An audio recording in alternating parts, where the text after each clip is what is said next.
Kasallikni davolashdan ko'ra uning oldini olish oson.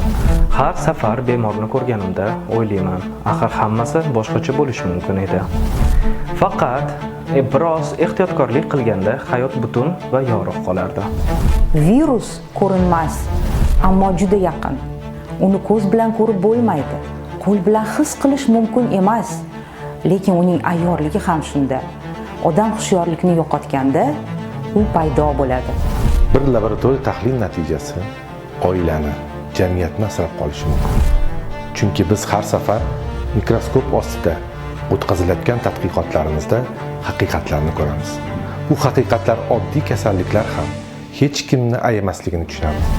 Lekin barvaqt kasallikni bilish va o'z vaqtida ehtiyotkorlik choralarini qilish barchamizning porloq kelajagimizni hadya qilishga ishonamiz. Yaqin munosabatda o'zingizni asrang. Bir lahzalik be'tiborlik sog'liqdan, oiladan va hatto hayotdan ayirishi mumkin. Haqiqiy muhabbat doim mas'uliyat bilan birga yuradi. Biz birgalikda kurashishimiz mumkin. Vrach davolashi mumkin. Markaz yordam berishi mumkin. Lekin haqiqiy tanlovni har bir insonning o'zi qiladi. Bilim, ehtiyotkorlik va hayotga ishonch mana siz uchun eng ishonchli himoya. Yaqinlaringizni o'ylang. Hushyor bo'ling. Hayotni asrang. AIDS-dan ehtiyot bo'ling. Biz yoningizdamiz, lekin hammasi sizdan boshlanadi.